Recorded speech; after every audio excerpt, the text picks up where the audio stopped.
At 73, Vladimir Vladimirovich Putin stands as the longest-serving leader in independent Russia's history, a man who rose from post-Soviet collapse to rebuild a fractured nation into a global force.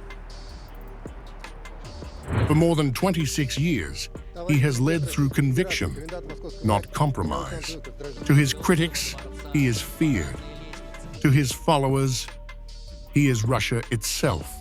7 wars have defined his journey, each one an extension of a doctrine that places national interest above international approval. He has defied the West, shaped a new world order, and emerged as the most consequential leader of his century.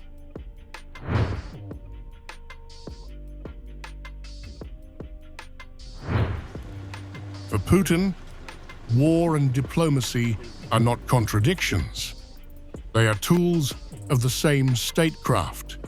This philosophy, known today as Putinism, blends nationalism, sovereign defense, and strategic patience. It rejects Western liberalism, questions US hegemony, and demands respect for Russian power. In his 2007 Munich Security Conference speech, Putin warned against a unipolar world, a warning that became a roadmap. His motto is simple: if a fight is inevitable, strike first. That belief has guided his wars, not for expansion, but for survival in a world he sees as tilted against Moscow.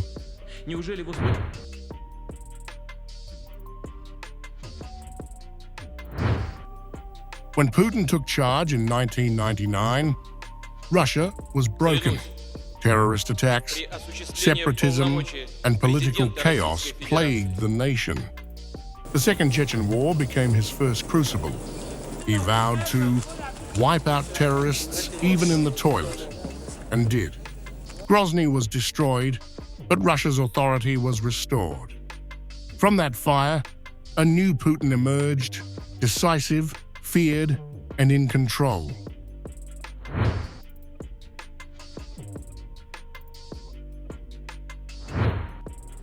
By 2008, NATO had expanded deep into Moscow's former orbit. When Georgia moved to join the alliance and reclaim its breakaway territories, Russia struck back.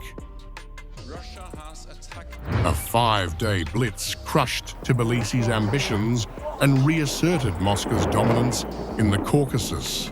Putin, though serving as prime minister, orchestrated the operation, proving that Western lines would not define Russian borders.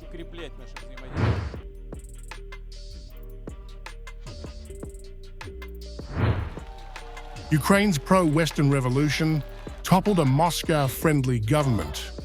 Putin called it an illegitimate coup. Within weeks, Russian troops took Crimea, home to Sevastopol and centuries of Russian heritage. A swift referendum followed. The peninsula rejoined Russia.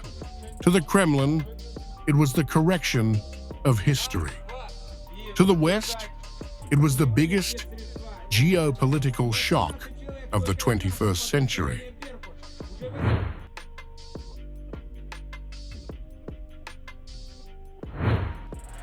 As Crimea rejoined Russia, conflict erupted in eastern Ukraine.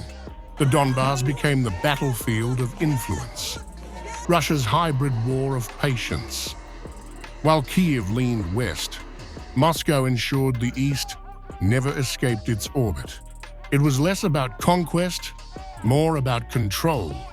8 years later, that frozen conflict erupted into a full-scale war.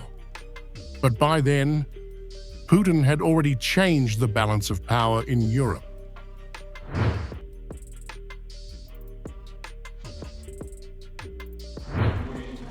In 2015, as the US and its allies hesitated in Syria, Putin acted. He sent warplanes advisors, and precision weapons to save Bashar al-Assad's government. Within months, the Syrian battlefield had changed.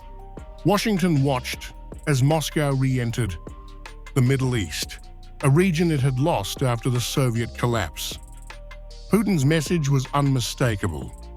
Russia is back on the global chessboard.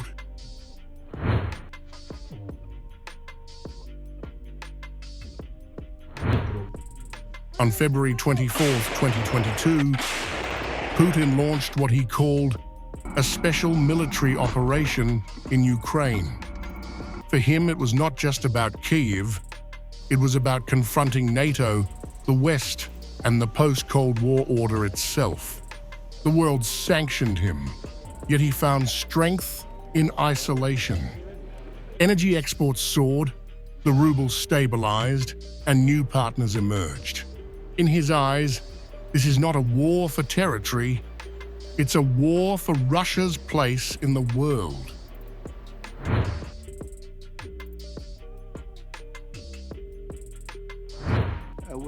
The West tried to isolate Putin. Instead, he built a counter-order. From China to Iran, North Korea to Venezuela, Putin forged what analysts call an axis of the sanctioned. He expanded BRICS, invited Gulf powers into his orbit, and made energy the new diplomacy. In Africa and Latin America, Moscow became a symbol of sovereignty against Western pressure. The world split, not into East and West, but into those who obey and those who resist. And Putin stood at the center of that resistance.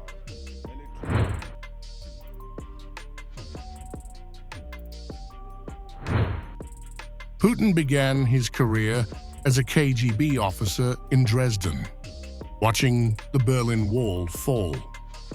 That collapse taught him one thing: a state survives only when it commands fear and respect. He carried that lesson into leadership, mastering energy leverage, information warfare, and the politics of timing. Ironically, the West that once condemned him now imitates him. Power projection, sanctions, transactional diplomacy, all hallmarks of the system he challenged. Putin forced the world to play his game, the legacy of power and fear.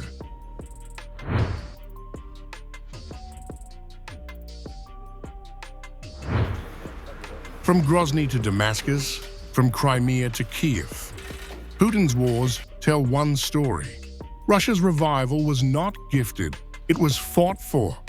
He has outlasted 5 US presidents, 4 British prime ministers, and decades of sanctions. To his critics, he's relentless. To his supporters, indispensable. But to history, he is something rarer. A leader who turned conflict into continuity and defiance into doctrine. At 73, Vladimir Putin remains unyielding, not chasing peace, but shaping it on his terms. Безопасность и целостность государства. Верно служить народу.